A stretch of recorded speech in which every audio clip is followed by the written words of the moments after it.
Hello guys, ഇപ്പോൾ ഇവിടേക്ക് എല്ലാവർക്കും സ്വാഗതം. സോ ഗൈസ്, എല്ലാം ഹാപ്പി ആൻഡ് സേഫ് ആയിട്ടിരിക്കുന്നു എന്ന് വിചാരിക്കുന്നു. സോ ഗൈസ്, നമ്മളിന്ന് റിയാക്ട് ചെയ്യാൻ പോകുന്നത് ഐ നോബഡി എന്ന് പറഞ്ഞിട്ടുള്ള പുതിയ മലയാളം ചിത്രത്തിൻ്റെ ട്രെയിലറാണ്. സോ നമ്മുടെ സ്വന്തം രാജുവേട്ടൻ്റെ പടമാണ്. സോ എങ്ങനെയുണ്ടെന്ന് നമുക്ക് കണ്ടു നോക്കാം.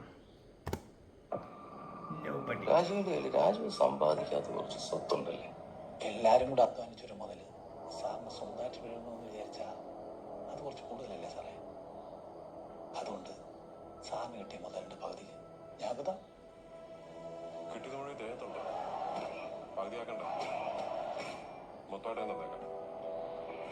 പൃഥ്വിരാജ് സാറില്ലേ സാർ, SP ഓഫീസർ എന്ന് പറഞ്ഞാൽ രാജുവിന് ഏത് ബാങ്കിൽ അക്കൗണ്ട്? SSB അവിടെ തന്നെ. പിന്നെ അങ്ങനെ രാജീവനെ നായിക സ്വിച്ച് ബാങ്കിൽ പോയത്. ഈ പറഞ്ഞ രാജീവൻ ഇത് ആദ്യമായിട്ടല്ല വാർത്തകളിൽ നിറയുന്നത്. ഇതിന് മുന്നുള്ള സെക്യൂരിറ്റിനെ ലിഫ്റ്റിലിട്ട്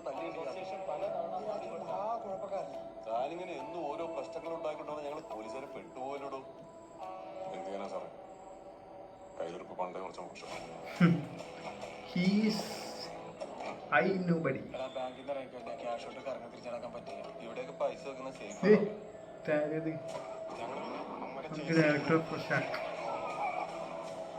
ഖാലിദ് റഹ്മാൻ, ഓഫീസിലൊക്കെ പരാതിയില്ല. produced by a bunch of nobodies. Tension കൊടുത്താലോ?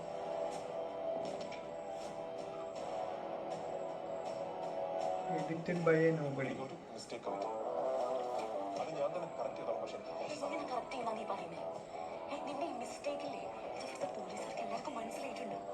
അയാൾക്കൊരു ഫാമിലി ഉള്ളതാണ്. മൈ ഫാമിലി, മൈ കിഡ്സ്, അതൊക്കെയാണ് എന്റെ വലിയ കാര്യം. A story written by a nobody. അത് മീരയ്ക്ക് പറയാവുന്ന കാര്യമാണ്. രാജീവിനൊന്നും പറയാനില്ലേ സർ? അതിനി എന്താണെങ്കിലും ഞങ്ങൾക്കൊന്നും അറിയില്ല. അയാളോട് കൂടുതൽ അബദ്ധങ്ങളൊന്നും കാണിക്കാതെ സറണ്ടർ ചെയ്യാൻ പറഞ്ഞു. Through the lens of a nobody. പപ്പയുടെ കൂടെ അടികൂടാൻ വന്നവരായിരുന്നു.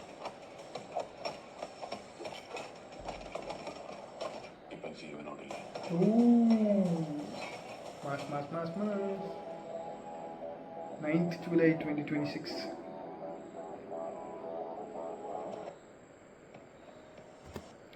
ഇത് കുറച്ച് ഇൻട്രസ്റ്റിംഗ് പരിപാടിയാണ്.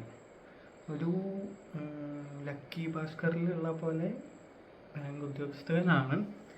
പക്ഷേ അവിടുന്ന് കാശ് മറക്കുന്നതാണോ എന്തൊരു മിസ്റ്റേക്കാണെന്നുള്ള ഭാര്യ അടുത്ത് പറയുന്നുണ്ട്. സോ കുറേ നാൾക്ക് ശേഷം പൃഥ്വിരാജ് സുകുമാരൻ പാർവതി കോംബോ ആണ് നമുക്ക് ലഭിക്കുന്നത്. ബട്ട് പടത്തിൻ്റെ ഒരു ഗതി എന്താണെന്ന് മനസ്സിലാവുന്നില്ല. പക്ഷേ പുള്ളിയായിട്ട് വഴക്കുണ്ടാക്കി അടി കൂടുന്നവരൊന്നും ജീവിച്ചിരിപ്പില്ല എന്നാണ് മോളുടെ അടുത്ത് പറയുന്നത്.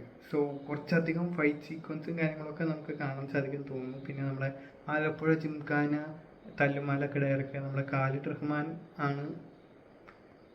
ടാക്സി ഡ്രൈവറായിട്ടാണ് തോന്നുന്നു വരുന്നത് പുള്ളിയുടെ ഒരു സെറ്റപ്പ് കണ്ടിട്ട്.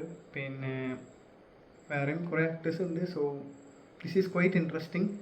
ഐ നോബഡി സംതിങ് ഫിഷി ആയിട്ടുള്ള സംഭവങ്ങളൊക്കെയാണ് നടക്കണത്. പിന്നെ പുള്ളി ഒരു ടാർഗറ്റ് മാനാണ്, ന്യൂസിലൊക്കെ എപ്പോഴും വരുന്ന ഒരു ഫിഗറാണ്.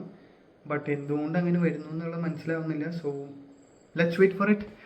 July 7th ആണ് റിലീസ്. നിങ്ങളുടെ അഭിപ്രായങ്ങൾ താഴെ കമൻറ്റ് ചെയ്യാൻ മറക്കരുത്. So thank you for watching and